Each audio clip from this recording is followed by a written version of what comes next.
Bonjour à tous, aujourd'hui je vais vous présenter un petit tuto pour faire des moulins à vent. Hop, voilà mes petites réalisations. Donc c'est tout simple, ça prend vraiment peu de temps pour les faire. Vous avez soit la possibilité de les faire sur petits bâtonnets pour les mettre dans des pots, dans des vases avec du sable, avec des graviers, dans n'importe quelle pièce, ça fait toujours son petit effet. Il suffit de couper votre bâtonnet à plusieurs hauteurs en fait pour les intercaler, pour faire aussi un petit effet déco, ou simplement de mettre de la pâte à fixe au dos et de les mettre après sur un frigo, sur le mur de votre chambre. Il y a plein de possibilités. En matériel, il vous faudra une règle. Ici, moi, elle fait 30 cm. Un crayon à papier. Voilà, tout simple, hein, pas besoin. Voilà. Des attaches parisiennes. Je vous les montre d'un peu plus près. Voilà. Un ciseau. Donc après, selon ce que vous avez envie d'en faire, soit des petites brochettes ou sinon de la pâte à fixe, c'est vous qui voyez. Et vos feuilles de scrapbooking. Donc c'est des feuilles qui se présentent comme ça, de 30 par 30. Donc vous en avez vraiment différents coloris. Je vous montre un petit peu ce que j'aime moi. J'en ai déjà commencé à faire, donc il y en a qui sont découpés. Hop, voilà. À chaque fois, la particularité de ces feuilles, c'est que vous avez deux faces. Donc une face, voilà, colorée d'une certaine manière avec des motifs, et une autre face colorée, toujours pareil, d'une autre manière avec d'autres motifs. Voilà. Ce qui est important avant de démarrer, c'est de choisir dans quel sens vous voudrez que votre volant se voie. Donc je m'explique. Ici, j'ai choisi que ce soit la partie en bleu qui vienne sur mes carreaux. Donc regardez, vous avez de votre feuille, vous avez deux possibilités à chaque fois. Donc soit je choisis la face carrée, en fait, enfin rectiligne, avec mes petits symboles qui reviendront par ici, donc comme ceci. Soit je choisis l'autre face, donc ici, je vais vous le mettre à l'endroit, voilà, avec mes petites lignes qui reviendront dans mon moulin à vent, en fait. Voilà, moi j'ai choisi de le faire comme ça et hop, qui viennent comme ça. On va essayer, voir ce que ça donne. Donc pour commencer, je vais mettre le PC pour que vous me voyez. Hop, voilà. Donc ce qu'on va commencer à faire, c'est tracer un carré en fait de 15 cm par 15 cm. Donc hop, je trace mon petit carré. Hop, 15 cm je fais de chaque côté. Hop, voilà. Donc je trace ici 15 cm, voilà. Et je trace ici mes 15 cm. Voilà. Une fois que vous avez votre carré, en fait, vous prenez votre ciseau et vous le découpez. Allez, c'est parti. Tac, je découpe. Vous verrez, c'est vraiment très rapide à réaliser et ça fait dans chacune des pièces que vous le mettrez toujours son petit effet. Vous pouvez mettre même du parfum dessus pour, mettons, si vous voulez en mettre dans les toilettes, vous mettez du parfum de l'intérieur dessus et ça se diffuse. Attention de ne pas le vaporiser trop près, bien sûr, parce qu'après, ça fait des taches jaunes. De toute manière, vous pouvez en faire à l'infini. Vous tracez, donc voilà, le petit carré qui est fait, voilà, hop, vous tracez donc des diagonales, hop, voilà. Vous tracez donc dans ce carré les diagonales.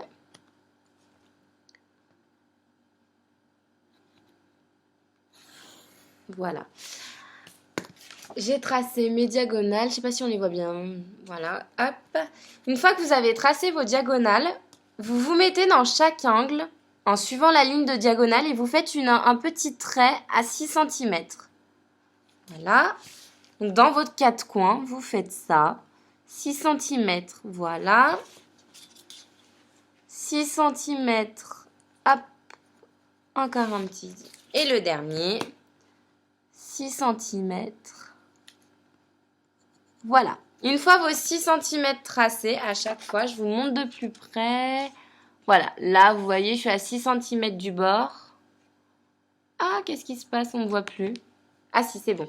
Excusez-moi. Je suis à 6 cm du bord. Voilà, ici.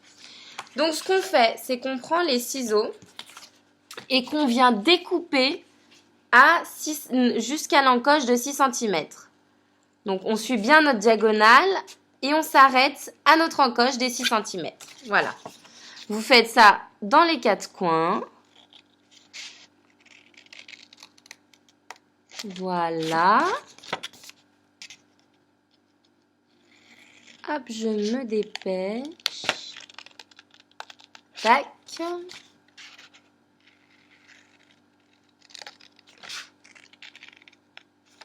Voilà.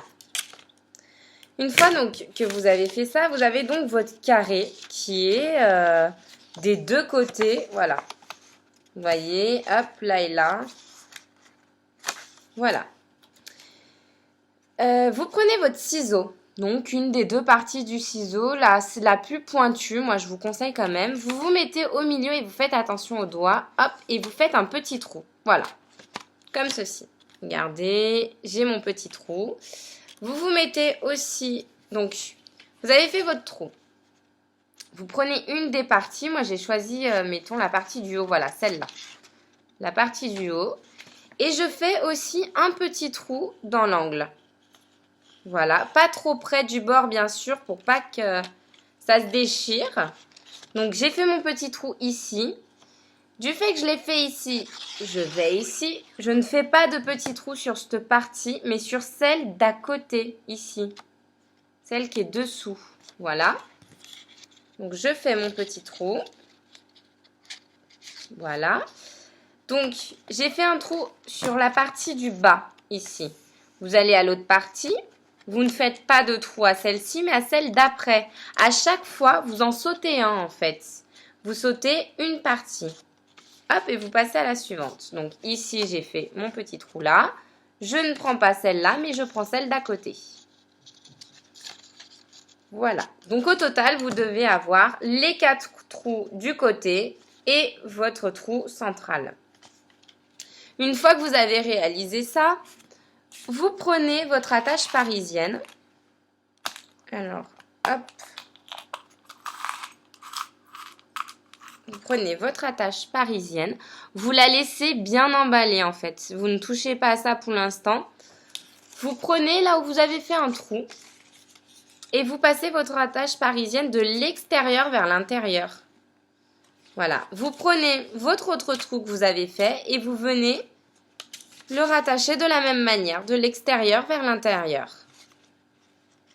Voilà, vous prenez un autre, toujours même méthode, l'extérieur vers l'intérieur.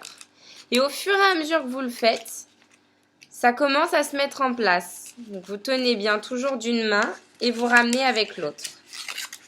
Voilà, généralement c'est les derniers qui sont plus compliqués. Hop. À trouver le petit trou et l'encoche, voilà, hop, et le final, vous y passez tout par le trou en fait, le trou qui a, le trou central, alors je suis désolée, on voit pas bien, voilà, passez tout par le trou central, ici, voilà, donc au dos, de face, ça va vous donner ça, voilà, et au dos, ça vous donne ça. Je m'avance pour que vous y voyez un peu mieux, voilà. Et c'est à ce moment-là que votre encoche, vous l'écartez. Hop. Et voilà. Hop. Et voilà, vous avez fini votre petite moulin à vent.